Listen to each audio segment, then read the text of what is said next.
Welcome to this BRMConnect 2025 presentation. I am Peter Lense and I am going to talk about our brains work differently, and that is a good thing for relationships. A little bit about myself. My name is Peter Lense.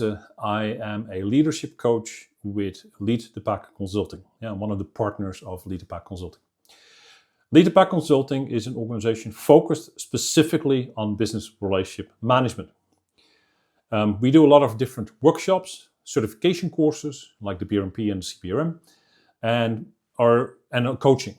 And the coaching specifically focuses on getting BRM teams, but also leaders successful in business relationship management.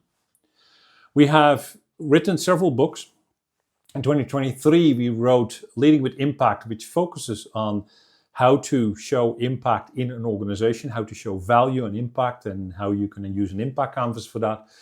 In 2024, we wrote a BRM framework, Leading with BRM, and an assessment methodology next to that. That can help you to understand, okay, what do I need to focus on in my BRM capability? And then in 2025, we published a business novel, which is the story of Emma Vos, who is a business relationship manager in an organization and focuses on building a relationship-centered organization. So those are some of the things, and we have workshops related to that, not with the business novel necessarily, but with each of these books that we are focused on. We are currently writing another book around leading with relationships, and that is coming out in the next year or so. For me, it is important to always research next things. Last year in the BRMConnect conference, I presented an article basically and a presentation around how to demonstrate value of BRM. This year, I've done a lot of work on neurodiversity, neuroinclusion in relationships, and worked with a research group in the learning and development space around neuroinclusion in learning and development. And this presentation comes with an article basically that I wrote around how important neuroinclusion is within business relationship management. Do you know someone in your team, or maybe yourself, that is diagnosed as autistic, is diagnosed with ADHD, is sensitive to light, is sensitive to sounds, has dyslexia or dyspraxia, is always quiet, very introvert? We have a lot of people that behave differently, work differently, and maybe are not working in the way we expect everyone to do. Now, there is nothing wrong with that. It's actually really good because it helps us to further develop and see different perspectives, for instance.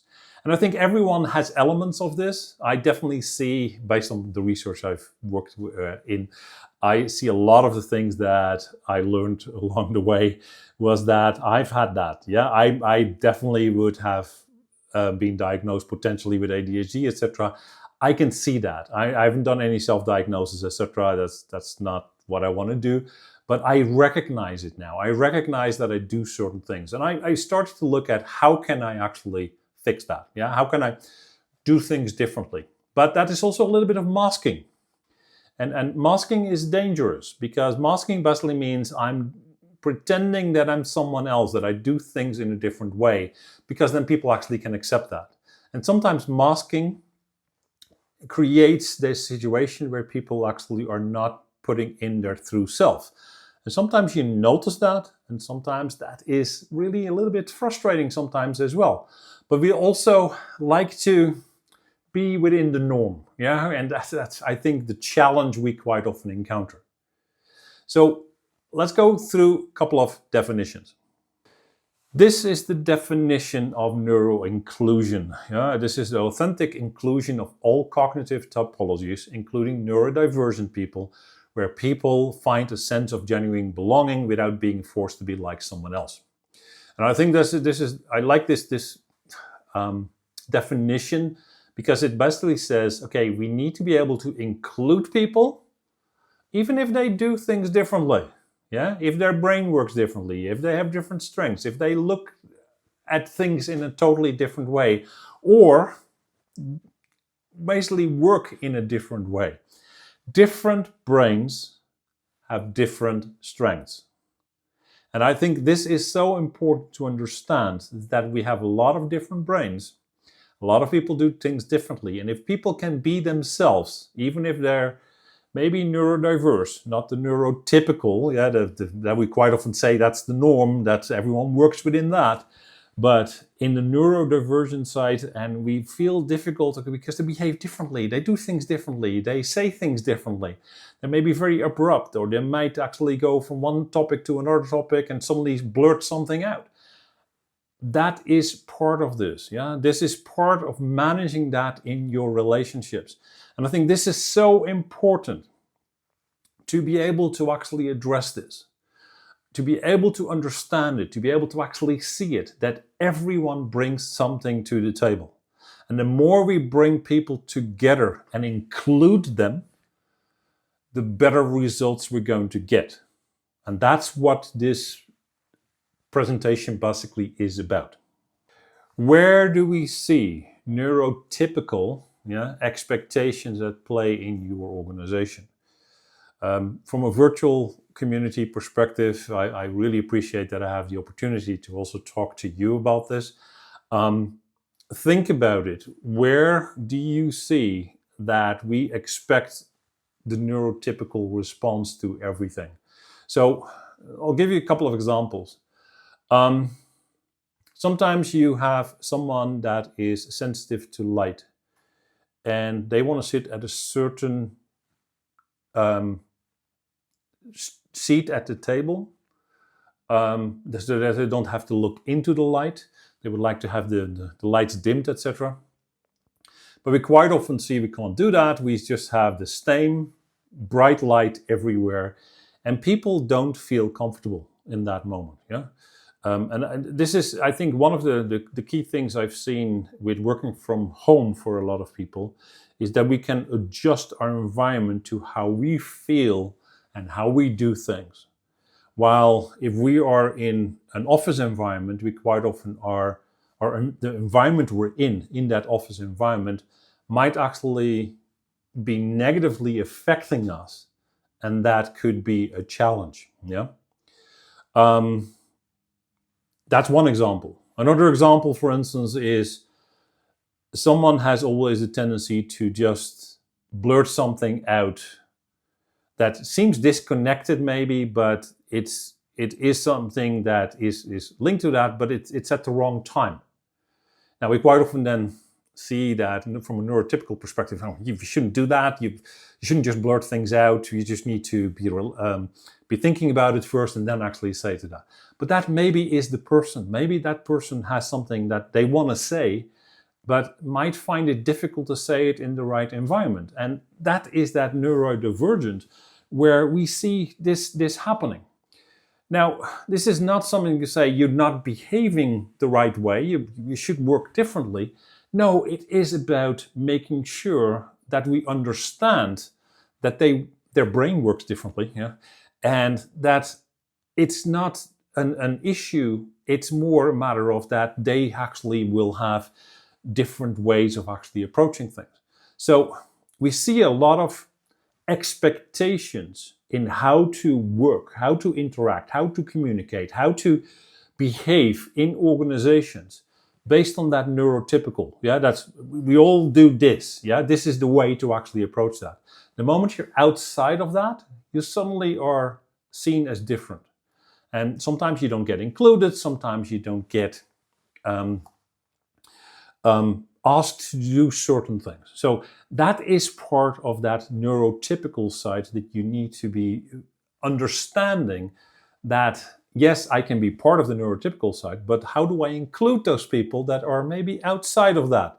And are those expectations clear in your organization? I'll give some more examples along the way.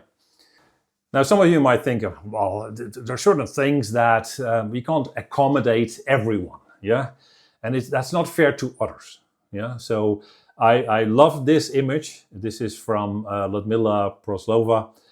She's the author of The Canary Code, A Guide to Neurodiversity. I think it's a great book to read. and it's really eye-opening, basically, in a lot of things. But if certain accommodations we need to do for certain people are not fair to others, let's ban eyeglasses, elevators, ergonomic chairs, spell check, coffee because it's a stimulant. I love that, because we say, well, that's, of course, that's standard, that's typical, that's, everyone has that. But that doesn't mean that it's for everyone. Yeah, and I think this is so important. We do accommodations along the way, and then we actually realize that, yeah, but that is not just for everyone suitable. Yeah, and we say, okay, well, we can't accommodate that, or we can't turn the lights down because other people actually will have an issue with that. Okay, well, what are other ways of actually doing that? So think about what accommodations you actually give now that are basically seen as this is for the average person. Yeah, this is what we actually are doing. And we're missing certain things. I'm going to give you an example. What was the first TV series that had closed caption? Well, there's different films and movies, etc. But closed captioning for the first TV series was a rerun of The French Chef in 1972. It actually had closed caption for deaf viewers. It was the first one. It was actually hard-coded in there. Later on, of course, it became an option that you actually can do, and you see some films, etc., doing that. Now, that was an accommodation for deaf viewers. How many of us at this moment have closed caption on continuously? Yeah?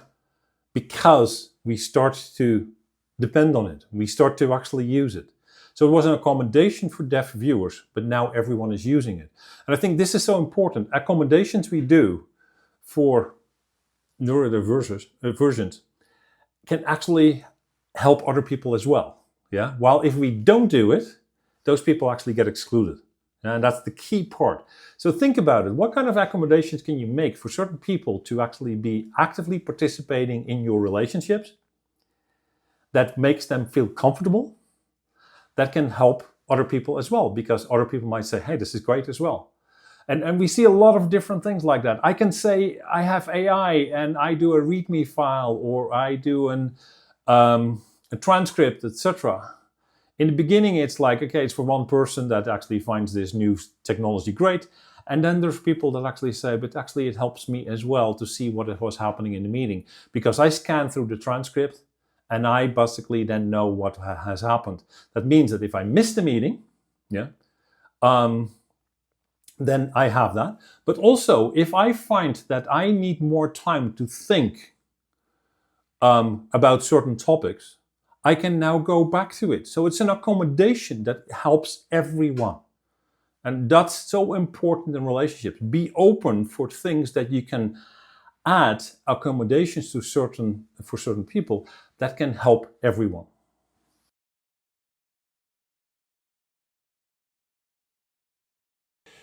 So what are the traits of a good leader?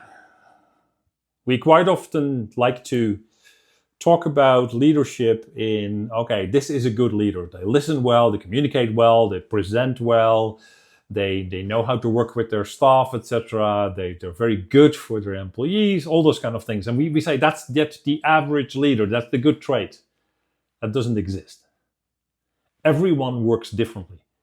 And actually this is coming back from scientific management even before that, where people in psychology actually tried to build the average person and saying that average is for everyone. And that didn't work. Yeah, if you want to read more up on that, The End of Average from Todd Rose is a great book around it.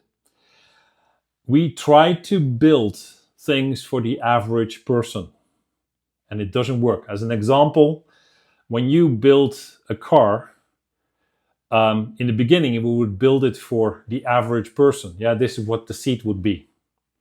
Nowadays, when we actually look at this, we can have a lot of different settings, and we can move the chair in such a way that it fits for way more people. Yeah? That is important to recognize. Now, the brains are exactly the same way. There is no average brain. So there is no neurotypical actually where we try to actually box it in.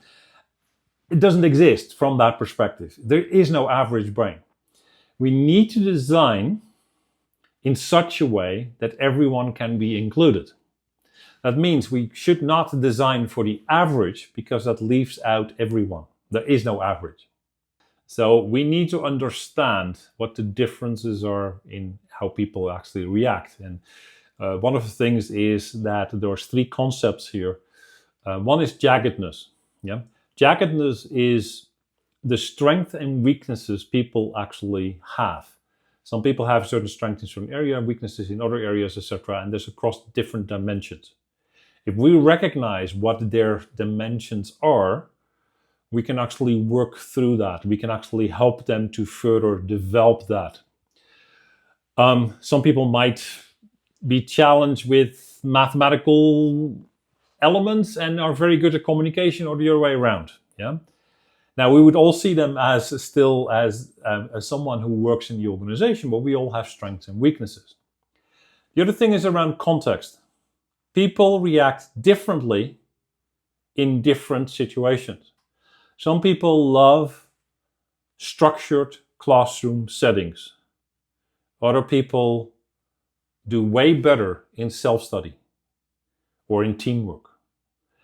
And the context might be different. They might actually behave differently. Have you seen one of your colleagues suddenly behave totally different in a different situation? And maybe that is because the context drives them to do things differently. Yeah, we are different at work than at home. Yeah, think about that. That context actually will drive. And then pathways. There is no one right way to achieve something. People will come to maybe the same result in different ways. And we can learn from that. So, jaggedness, which is way more focused on the strengths and weaknesses of different people, the context in which we work, yeah, can drive certain different ways. And then, of course, how we get to the result can be different for different people. Why does this matter all for business relationship management? And that's, of course, the big question. I really enjoyed working through the elements and digging into neurodiversity and neurotypical and neurodignity and all those different kind of elements, working with people that actually have been diagnosed and understanding what they're coming from and how they actually see things. And reading books around this, learning from other people around this was very important. Now, why does this matter for business relationship management? Relationships thrive when we embrace cognitive diversity. Yeah? Complex problems, which we quite often address from a business relationship management perspective, need diverse thinking. And the moment we have that diverse thinking, and we recognize that, and we accommodate that, and help us to get better collaboration, to get better results. And I don't think we should reduce that in any way. We should not put barriers up. We should always look for how can we get everyone comfortable, possibly, in helping us to get to the results. Think about it. Who might we unintentionally exclude in our conversations today? Are there people that we maybe do not include because maybe we find them difficult to work with? Maybe we find them to do things in a different way that we don't understand. That doesn't mean they don't add value. Yeah? How do we include them, and how do we ensure that they're there? Yeah? And that is something, I think, that openness, that situational awareness, that is important in business relationship management, because, and I keep coming back to this, it's about collaboration of different people to get to results. And it's important to have that specific part in there. So recognize the risk of exclusion. For me, that's always important. Yeah. If you recognize it, if you see the risk and the risk of the exclusion, then how are you going to actually include them? Yeah. But good intentions aren't enough. inclusions must be designed. And this is something I've been thinking about a lot in business relationship management. How do you include people in such a way that it's by design? How do you do this, for instance, in building trust? Yeah, are we focused on only logic or only authenticity? Or are we missing the empathy side or different perspectives? We sometimes do things in a very narrow style. We are going to do this project with meetings, and the meetings basically will discuss every day or every week, and we will just get everyone in there, and everyone needs to speak up. But if they don't speak up, we're not actually doing anything with that. And suddenly we realize we're narrowing the way we interact. There is no discussion around outside of the meetings. Yeah, there is no possibility for people that are maybe feel uncomfortable in speaking up to be able to actually get included. So that is something we need to actually address. The moment from a business relationship management perspective, you see that happening, how can you design your meetings in a different way that can include people? Yeah. Instead of just saying, okay, let's do a round or so, maybe ask certain people, do you have anything to add? Or before the meeting, say, hey, look, are there certain things that you have noticed that you would like to bring to the meeting, so that they can prepare themselves and feel comfortable in doing that. Think about how you are going to design the relationships, the collaboration in your organization to get better results. Small shifts in approaches you can make can help us to make a big impact in neuroinclusion and helping people to actually to work together. So simple things, and there's lots of different things we can do. Yeah, there's and it works for different people. Share agendas or goals in advance. Yes, you should do that anyway, but it is important for certain people to know what to do. Offer alternative input options. Yeah, make sure that you say, you know what, you can do efforts in certain different ways. You can provide information in a different way. Build in thinking time in your meetings. Use visual tools. Use text. Use different approaches. You even use videos for people to actually see. Follow up in multiple formats. Yeah? Create space for different types of input. It's not just about the meeting. It's also about, okay, when can I actually do certain things? Design collaborative environments intentionally. And I think that's the key part. Create inclusive norms across relationships. Make sure that you say, these are some of the things I am going to do to be able to work with people, with the team, and make sure that everyone is included. And reflect regularly. Yeah, make sure that you on a regular basis start to look at, am I doing the right things? Are certain people actually quiet? Are they not participating? Why is that? Are they maybe oversharing certain things? Or do we need to do different things? All of that is important. One of the examples I want to share is that during one session, a BRM said, who is diagnosed with ADHD, and he said, when my manager asks me to do certain things, I get overwhelmed.